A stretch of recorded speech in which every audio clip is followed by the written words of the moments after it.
La bourse, à long terme, suit les profits des sociétés. C'est ce qu'on va vous apprendre et globalement, on va vous expliquer que le prix de l'action, c'est nécessairement donc le PER, son Price Earning Ratio, multiplié par son bénéfice par action.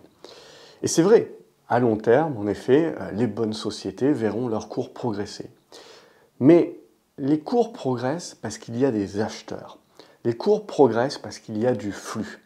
Pour moi, si vous voulez, lorsqu'on va valoriser les choses en bourse, il y a un certain nombre de pays et de sociétés qui sont continuellement pas chers. C'est-à-dire que si vous regardez leur PER, si vous regardez en effet les fondamentaux de la société, on peut considérer que si vous achetez des actions en bourse, vous faites une bonne affaire puisque vous payez la société moins cher que ce qu'elle vaut réellement, de par ses contrôles propres, de par également ses profits, etc. Et éventuellement ses perspectives. Mais donc il y a des phénomènes, si vous voulez, où pendant des mois, voire des années, le marché ne reconnaît absolument pas ça et décide, voire même, de continuer à faire baisser un certain nombre de valeurs. Et on apprend potentiellement qu'après, que ces valeurs-là, en fait, sont en train de détruire de la valeur. Ce sont des mastodontes au pied d'argile et d'autres choses encore.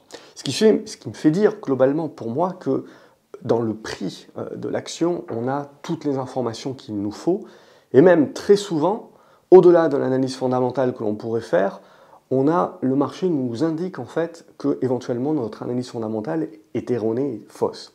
Et le marché, lui, il va revaloriser en fonction des taux d'intérêt, de l'inflation, de la croissance et in fine, en effet, en fonction des profits de la société. Mais je pars du principe, si vous voulez, que si on regarde à court terme, c'est essentiellement la psychologie des foules qui fait bouger le marché. À moyen terme, ce sont des revalorisations en fonction des taux d'intérêt, de ce que l'on pense, de la macroéconomie, etc.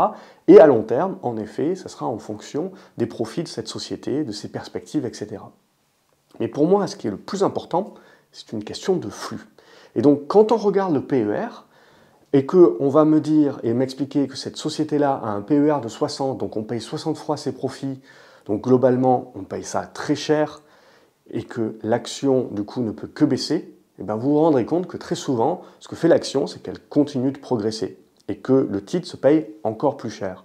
Pour autant, la société est dans la capacité, en fait, le marché l'avait anticipé, de démultiplier ses profits et donc son PER baisse intrinsèquement d'année en année, mais le prix, lui, continue d'évoluer favorablement, c'est juste qu'il est sur une pente moins exponentielle.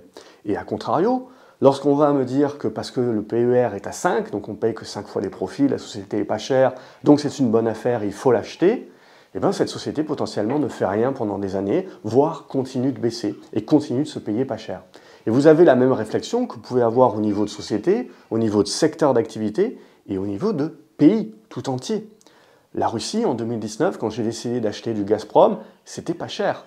Et c'était pas cher déjà depuis de nombreuses années. Alors il y a eu une revalorisation, et puis il y a eu la guerre en Ukraine qui a fait qu'on a compris pourquoi il y avait très peu de flux qui allaient sur ce pays-là. Pareil pour la Chine, pareil pour tout un tas de pays que les investisseurs, si vous voulez, vont bouder d'une certaine manière, parce que même s'il y a une opportunité, parce que le marché est pas cher, il y a l'opportunité de se faire virer. Parce que si vous êtes un gérant et que vous décidez d'aller en Chine et que tout le monde, même vos clients, savent que c'est dangereux, si ça fonctionne, on vous applaudira, on vous dira merci d'avoir fait cette performance, mais si ça ne fonctionne pas, on vous dira, on vous traitera d'idiot et pourquoi vous avez pris un tel risque. Et vous ferez virer. Donc ne jamais sous-estimer également que la grosse partie des flux, c'est certes des trackers aujourd'hui, mais essentiellement et toujours des fonds de gestion. Et des gérants qui, également, ont envie de conserver leur carrière. Donc, pour certains d'entre eux qui sont peu connus, d'essayer d'aller chercher la surperformance pour se faire connaître, mais pour ceux qui gèrent les plus gros fonds, de surtout pas faire de bêtises. C'est surtout ça le plus important. Et donc d'essayer de répliquer globalement le marché. Donc pour moi, le PER, si vous voulez, c'est un concours de beauté, c'est un concours de passion quelque part. Quand je vois un PER à 60, je ne me dis pas que le marché est tombé sur la tête pour payer cette société-là très cher. Je me dis que c'est un concours de momentum, si vous voulez. Ça veut dire qu'il y a tellement de flux, tellement de gens qui veulent cette action-là, qui sont prêts à la payer plus cher que ce qu'ils devraient la payer en temps normal. Et à contrario, un PER à 5, globalement, Alors je vous passe les détails que oui, il y a des secteurs d'activité qui, historiquement parlant, se payent 5 fois les profits et d'autres secteurs d'activité comme la tech qui forcément vous êtes à du 20 ou du 25 parce que vous jouez la croissance future et qu'en plus, dans un monde de taux d'intérêt qui baissent, etc., de taux d'intérêt bas, vous vous dites que vous pouvez valoriser le futur beaucoup plus fortement et beaucoup plus facilement que le présent. Bref, je ne repasse pas là-dessus, mais en gros, payer 5 fois les profits, pour moi, ça veut juste dire que l'action n'est pas populaire, l'action n'est pas recherchée. Pour autant, est-ce qu'une valeur qui se paye 5 fois les profits, ses comptes propres, etc., ses capitaux propres, ça veut dire que c'est une action qui ne redeviendra jamais populaire? Non. Regardez de 2003 à 2007, il n'y avait aucun problème pour payer du Eramet à l'époque 100 fois les profits. Il n'y avait aucun problème pour payer du ArcelorMittal 30 fois, 40 fois les profits. Et depuis 10 ans, on n'accepte pas de payer plus de 5 fois les profits sur ces sociétés-là.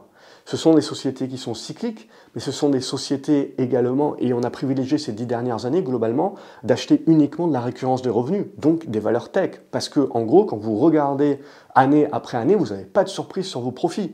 Donc pour un gérant, pour un investisseur, en fait, c'est la poule aux œufs d'or d'acheter ce type de valeur-là, parce que vous n'avez pas une énorme cyclicité, et même pas du tout une cyclicité, et vous avez une récurrence des revenus, contrairement à une société qui est plus dans de l'actif tangible, qui certes dans les bonnes années, dans le haut de cycle, va vous faire des gros gains, des gros profits, mais dans les bas de cycle, va vous faire des grosses pertes. Et en gros, vous avez une espèce de sinusoïdale.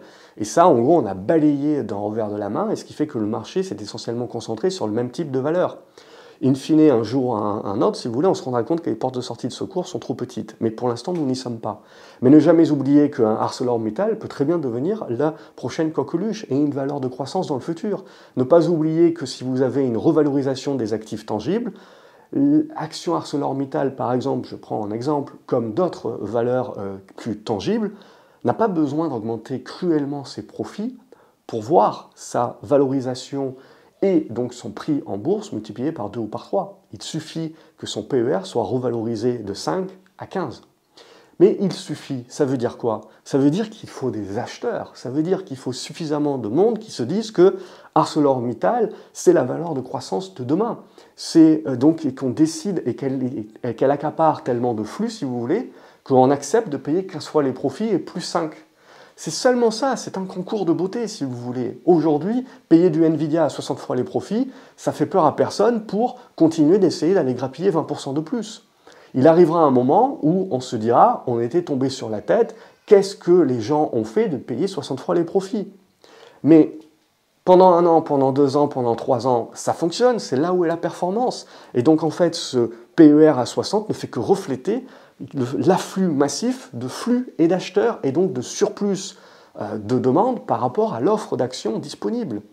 Cette concentration des indices dans les trackers, cette concentration d'une poignée de valeurs dans les indices et donc dans les trackers in fine, ce n'est rien de plus également une concentration, si vous voulez, de surplus de demande.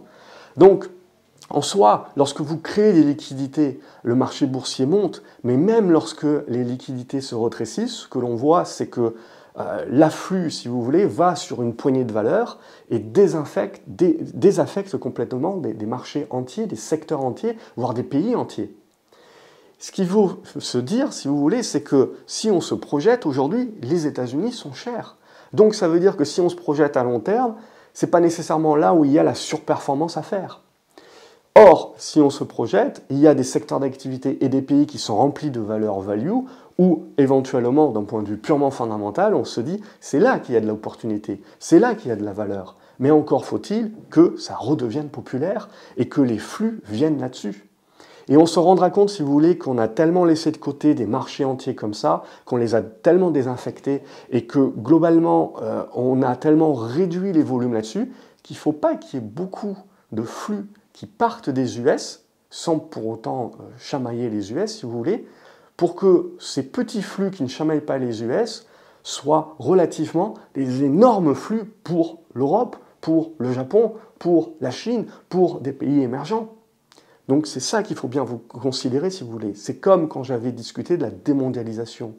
Il faut voir la démondialisation, si vous voulez, comme un phénomène où vous réduisez votre mondialisation de 5%. Mais qui récupère ça? Ces 5%-là, pour la mondialisation, c'est pas grand-chose, mais quand vous avez un pays comme le Mexique qui récupère ça, quand vous avez des pays d'Europe centrale qui récupèrent ça, pour eux, c'est énorme, c'est une manne, et vous voyez les flux, et vous voyez justement leurs perspectives exploser.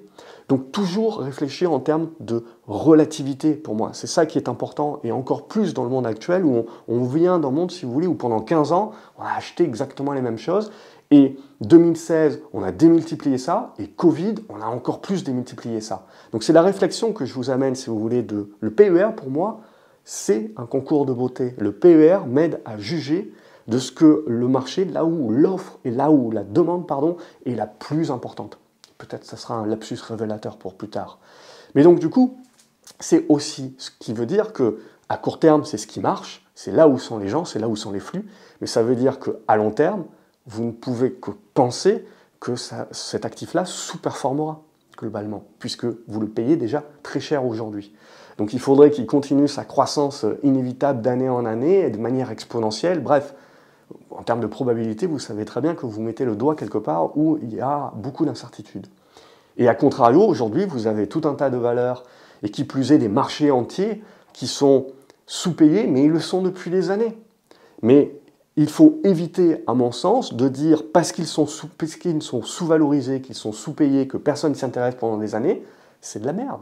Non, ça ne veut pas dire ça. Ça veut dire qu'il faudra attendre le bon timing, et qu'à un moment donné, le marché redécouvrira ces valeurs-là.